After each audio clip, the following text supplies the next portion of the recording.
Se você é cirurgião do aparelho digestivo, cirurgião geral ou até mesmo residente de cirurgia, você muito provavelmente já se deparou com alguma dessas situações de pacientes no pós-operatório de gastro-duodenopancreatectomia ou duodenopancreatectomia, né, a famosa cirurgia de Whipple, você precisar dosar a amilase do débito daquele dreno de cavidade. E muitas das vezes algumas perguntas que surgem é em que dia dosar essa amilase, qual que é o valor de referência ali pra gente, qual que seria um valor seguro para aquele paciente e se essa dosagem realmente tem alguma evidência estatística em mostrar os pacientes que tenham um maior risco de desenvolver alguma fístula clinicamente relevante. E esse estudo de agosto agora desse ano de 2024 da Annals of Surgery trouxe um artigo muito bom e muito interessante sobre o tema, tá? Então é um artigo que ele tem como objetivo avaliar a dosagem da amilase do dreno no primeiro e no terceiro dia pós-operatório e mostrar se realmente essa dosagem dessa amilase ela traz ali consegue traduzir o risco desse paciente de desenvolver uma fístula clinicamente relevante. Então, indo aqui para a introdução do artigo, né? Então, o artigo ele começa falando que os pacientes no pós-operatório de gastro-duodenopancreatectomia, né, ou duodenopancreatectomia, esses pacientes eles têm ali, nós temos uma incidência de fístulas clinicamente relevante em 25% dos casos. Tá? Então isso daqui é uma incidência um pouco maior do que eu costumo ver, a gente costuma ver na literatura. Geralmente a literatura coloca ali uns 12% de fístulas pancreáticas após essas cirurgias. Aqui ele coloca em 25%, então uma incidência bem alta mesmo, né, das fístulas pancreáticas. Quem opera esses pacientes sabe que realmente tem uma incidência elevada e essas fístulas trazem ali muitos prejuízos para o paciente, né? Então são fístulas associadas a uma alta morbidade e também de mortalidade. Alguma dessas condições, dessas complicações pós-operatórias são as hemorragias intraabdominais. Então muitas das vezes esses pacientes, quando eles têm ali aquela fístula pancreática, eles evoluem com pseudo-aneurismas. Então esse suco pancreático ele acaba corroendo alguns vasos perto dessa região fistulizada e isso traz muitos problemas para esses pacientes. Outras complicações também como abscessos intraabdominais, mau esvaziamento gástrico, né? Então a gastroparesia, né? A gastroparesia sim é a principal complicação pós-operatória pós-duodenopancreatectomia. Porém a que traz mais morbidade são as fístulas pancreáticas, sem dúvida, né? Outras morbidades também, a falência de múltiplos órgãos e muitas das vezes os pacientes evoluindo ao óbito. Nesse estudo também foi avaliado o Fistula Risk Score, né? Então, que é um trabalho até antigo, né? Então a gente utiliza muito até na nossa prática esse Fistula Risk Score. Então, pegando o gancho desse assunto aqui, vou mostrar para vocês aqui o trabalho, né? Que é um trabalho, se eu não me engano, um trabalho de 2016 que avalia o risco do paciente ter algum tipo de fístula no pós-operatório. Então, aqui nós temos vários dados e como é que funciona esse Fistula Risk Score, né? Então, inicialmente a gente vai classificar o paciente, a gente vai ver se o paciente pontua algum desses critérios. Então, de acordo com a textura do pâncreas. Então, se for um pâncreas mais firme, esse paciente ele não pontua nada, né? Não vai ter nenhuma pontuação adicional para ele. Agora, se for aquele pâncreas mais amolecido, aí o paciente já tem uma pontuação de 2 e isso vai somando ao restante desses outros critérios. Se o paciente foi operado por um adenocarcinoma de pâncreas ou uma pancreatite, ele não pontua nada também. Se foi operado devido a alguma neoplasia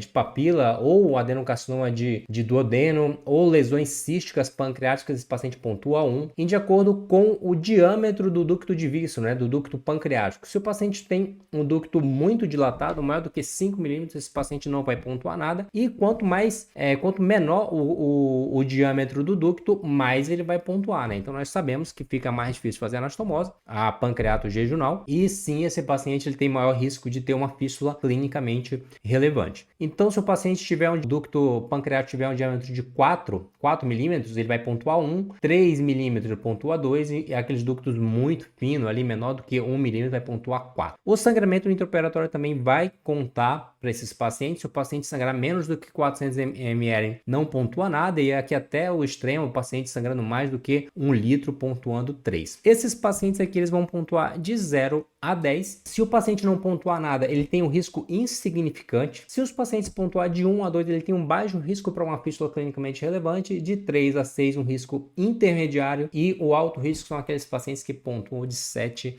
a 10. E voltando aqui para o artigo, né? Então aqui a gente tem algumas informações sobre esse Fistula Risk Score, mostrando que os pacientes poderiam se beneficiar, né, se beneficiar de um dreno cavitário. Então, no pós-operatório, o cirurgião deixar ali um dreno de cavidade seriam aqueles pacientes do risco moderado ou do alto risco. E dos pacientes do risco baixo ou risco insignificante, você não precisaria nem deixar um dreno de cavidade. Isso é uma coisa que a gente não faz muito na nossa prática, né? Então, praticamente todos os nossos pacientes, eles saem com um dreno de cavidade. E, inclusive, existe um trabalho brasileiro do professor Orlando Torres, que ele entrevista vários cirurgiões do Brasil e todos os cirurgiões praticamente deixam um dreno de cavidade no pós-operatório das gastrodenopancreatectomias. Que também menciona um outro estudo, um estudo prospectivo da Universidade de Verona, no qual eles avaliam se você pode retirar precocemente esses drenos de cavidade. Então, nesse estudo aqui, eles fazem a dosagem no primeiro dia pós-operatório e se essa amilase vier com uma dosagem menor do que 5.000, eles retiravam ali no terceiro dia pós-operatório.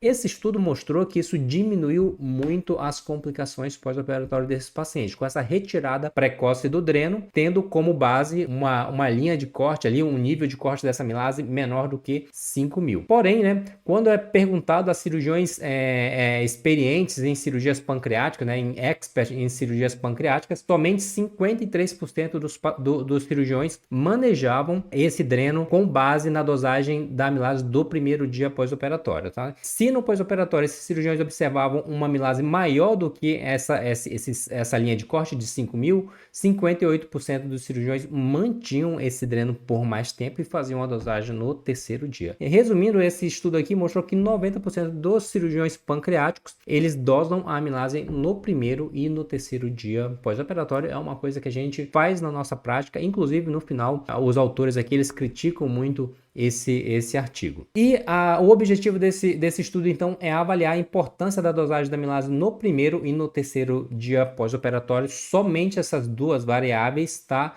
Ou em combinação com outras variáveis perioperatórias, e ver se realmente essa dosagem da amilase do primeiro e do terceiro dia pós-operatório consegue estimar o risco de uma fístula clinicamente relevante. Então, indo aqui para os métodos do estudo, o estudo foi realizado, foi um estudo retrospectivo avaliando dados das cirurgias da Universidade de Pittsburgh e da Universidade da Pensilvânia, entre os anos de 2015 e 2020. Então, nas duas instituições, a técnica de anastomose foi similar, né? Foram pancreato jejum anastomose. Raríssimas das vezes nós fazemos essa anastomose a pancreato gastroanastomose, observando então aqui os dados coletados. Então, foram avaliados várias variáveis pré-operatórias, como sexo, idade, IMC, o ASA desses pacientes, se esses pacientes receberam ou não terapia neoadjuvante, variáveis intraoperatórias, se foram submetidos a cirurgia aberta, cirurgia robótica, houve preservação do piloro. Os pacientes, eles foram agrupados em um grupo que eles chamaram de patologia protetora, que foram aqueles pacientes que foram operados por adenocarcinoma de pâncreas ou pancreatite. Os outros pacientes que foram operados por outros diagnósticos, eles foram agrupados nas outras categorias, né? Então, os pacientes dos tumores neuroendócrinos, dos colangiocarcinoma distais, das neoplasias císticas pancreáticas. Variáveis pós-operatórias foram também avaliadas, né? Então, isso aqui é um dos principais objetivos. E as fístulas clinicamente relevantes foram classificadas de acordo com o grupo de estudo internacional de fístula pancreática. Também um estudo aqui de 2016 que a gente já conhece bastante. Novamente, só pegando aqui o gancho desse tema para a gente relembrar essas fístulas aqui clinicamente relevantes. Então, esse é um estudo de 2016 do Grupo Internacional de Estudo do Pâncreas, que mostra que os pacientes que tenham ali uma amilase do dreno maior do que 3 vezes o limite superior da normalidade da amilase sérica, esses pacientes eles têm uma fístula bioquímica. Antigamente nós chamávamos esses pacientes de uma fístula do tipo A. Nesse estudo foi abandonado o termo fístula do tipo A, em decorrência que esses pacientes não têm nenhuma repercussão, né? Então esses pacientes são considerados como fístulas bioquímicas. Os pacientes que persistem com essa drenagem por mais do que 3 semanas, ou que tenham realmente alguma fístula clinicamente relevante, ou seja, o paciente necessitou de algum tipo de drenagem percutânea ou alguma terapia endoscópica, o paciente teve um sangramento que precisou de algum algum procedimento de angioembolização, apresentou sinais de infecção sem sinais de falência orgânica, né? Ou seja, precisou de algum escalonamento de antibiótico. Esses pacientes são os pacientes que são classificados como a fístula do tipo B, e os pacientes que evoluem com falência de múltiplos órgãos são reoperados. Os pacientes que evoluem para o óbito são classificados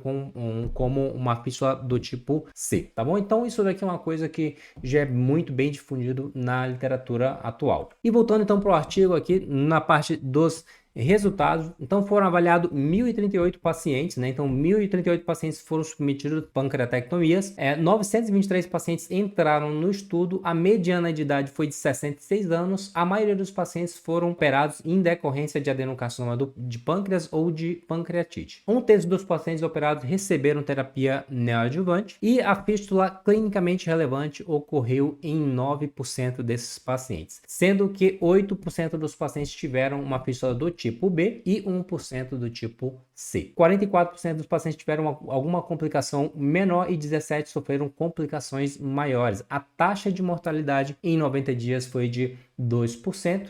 Os pacientes evoluíram com hemorragia pós-pancreatectomia em 6% dos casos e 6,9% dos pacientes foram submetidos a reoperações. A mediana de internação desses pacientes foi de 7 dias, porém 29,9% dos pacientes necessitaram de uma reinternação, o que é uma incidência de readmissão muito alta, né? Então os pacientes eles tinham alta e eram readmitidos aí numa taxa de 30% desses pacientes. Realmente um dado que chama atenção. Sobre as características e resultados dos pacientes que desenvolveram fístulas clinicamente relevantes. Então, o que foi observado aqui que dois dados pré-operatórios, os pacientes que tinham um índice de massa corpórea, né, um IMC muito elevado, eles tiveram uma maior chance de desenvolver uma fístula clinicamente relevante, né? Então, os pacientes que tinham aquele IMC de 28,4, né, uma mediana, isso aqui, lógico. Os pacientes que receberam quimioterapia neoadjuvante também tiveram uma maior chance de 32% contra 17% daqueles pacientes que não receberam quimioterapia pré-operatória, né? Essa chance de desenvolver uma fístula clinicamente relevante. Quanto menor o diâmetro do ducto pancreático,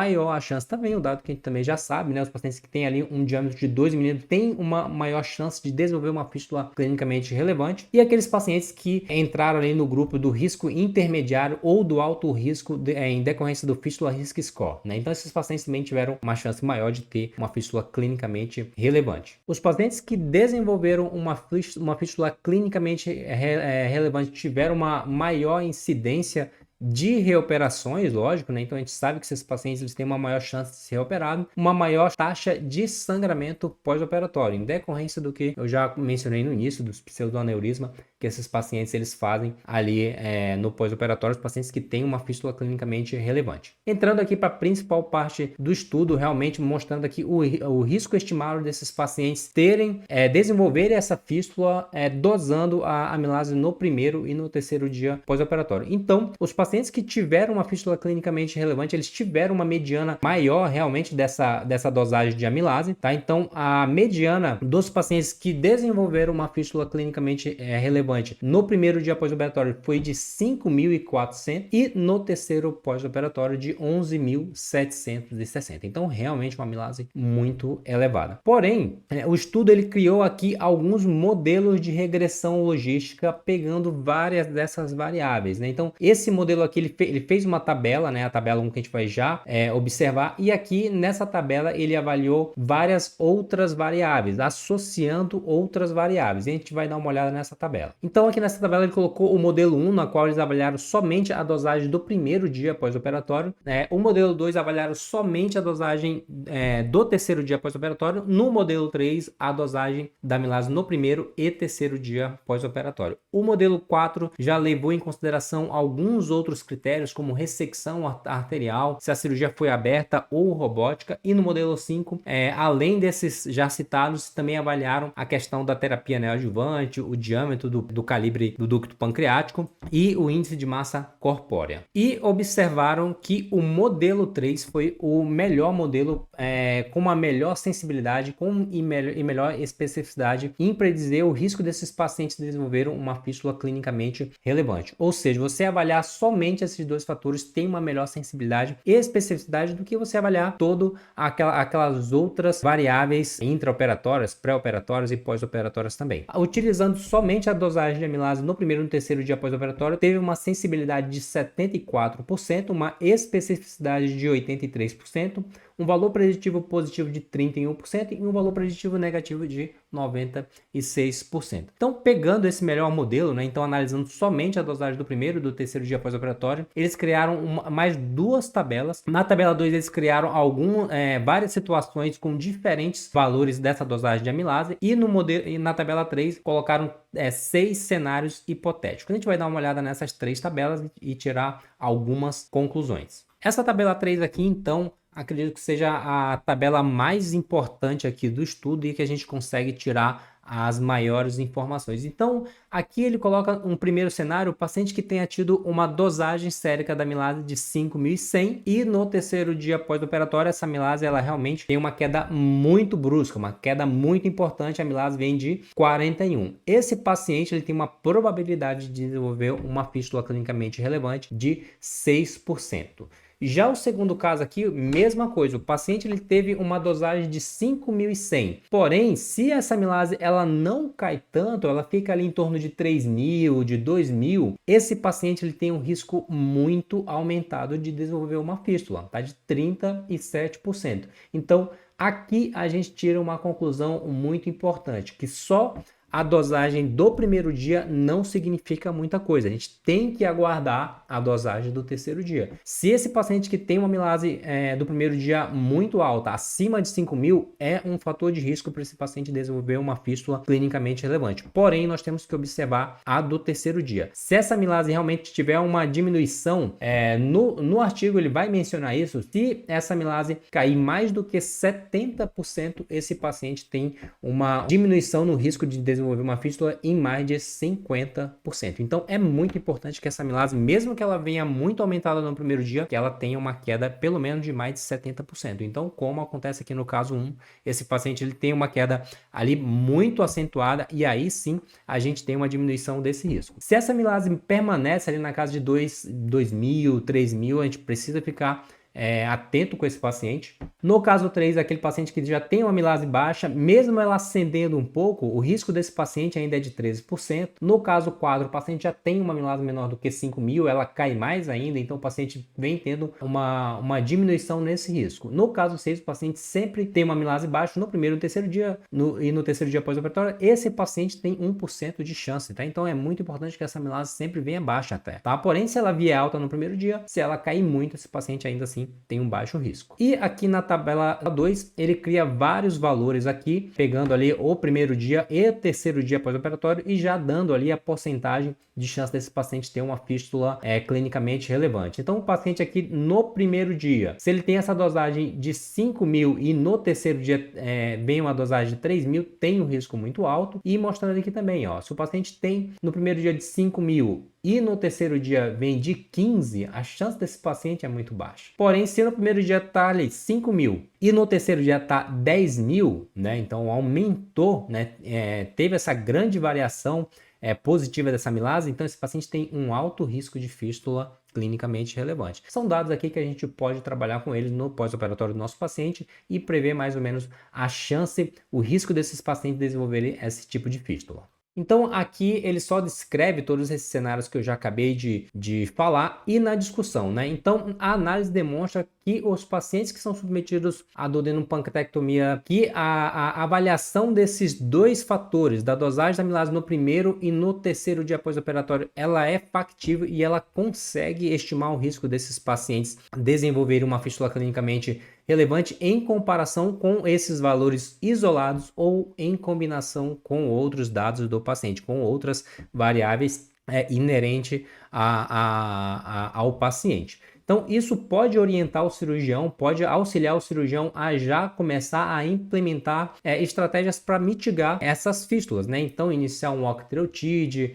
reposicionar algum dreno, fazer algum exame de imagem. Então isso daqui pode auxiliar já precocemente o cirurgião nos primeiros dias do pós-operatório, né? Menciona o artigo que eu já tinha falado na introdução, né? Então ele coloca aqui que dosar somente no primeiro dia pós-operatório pode trazer um prejuízo para o paciente, né? Então, mesmo que essa amilase ela venha ali menos do que 5.000, é interessante que a gente aguarde a dosagem do terceiro dia pós-operatório e aí sim retirar o dreno. Tem alguns valores de corte ali nesse estudo que ele menciona que seriam ali que realmente você poderia tirar no terceiro dia pós-operatório, que seria aquela dosagem menor do que 100 ou menor do que 90, então você podendo tirar. Porém, né, o estudo aqui ele enfatiza realmente a necessidade de você dosar essa amilase no primeiro e no terceiro dia pós-operatório, né? Ele dá o exemplo lá do cenário 1 e do cenário 2 do paciente que tem uma amilase maior do que 5.000.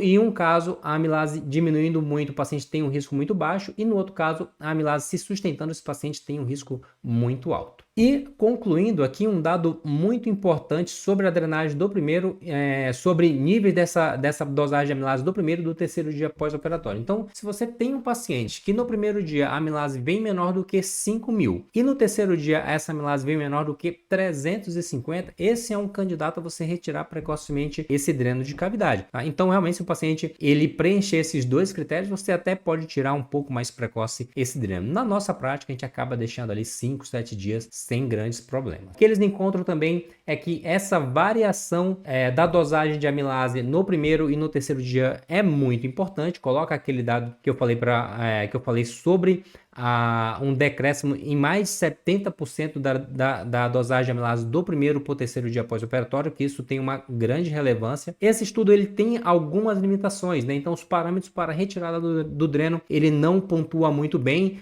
devido a ter sido um estudo retrospectivo, então ele não fala em qual dia foi retirado a maioria dos drenos, qual que era o aspecto do débito desse dreno, qual que era a coloração, o volume, a consistência, o tipo de dreno utilizado, se foi algum tipo de dreno que utilizava pressão negativa ou só dependente da gravidade. E em conclusão, o estudo coloca que realmente você dosar a amilase no primeiro e no terceiro dia pós-operatório, esses valores eles conseguem estimar o risco sim do paciente desenvolver uma fístula clinicamente relevante no pós-operatório das duodenopancreatectomias, tá bom? Se esse vídeo te ajudou, se inscreve no canal, curte, e se você também coloca aqui nos comentários para a gente saber em quais dias aí do pós-operatório o serviço de vocês costuma dosar essa amilase, se é no primeiro, no terceiro, se é no terceiro, quinto e sétimo. Então a gente encontra várias variações também aqui na própria cidade de São Paulo, e no Brasil a gente vê que isso tem uma variação muito grande. Então deixa aí nos comentários, não deixa de se inscrever, envia o vídeo aí para algum colega que possa estar passando por essa situação e que essas informações sejam relevantes. Muito obrigado!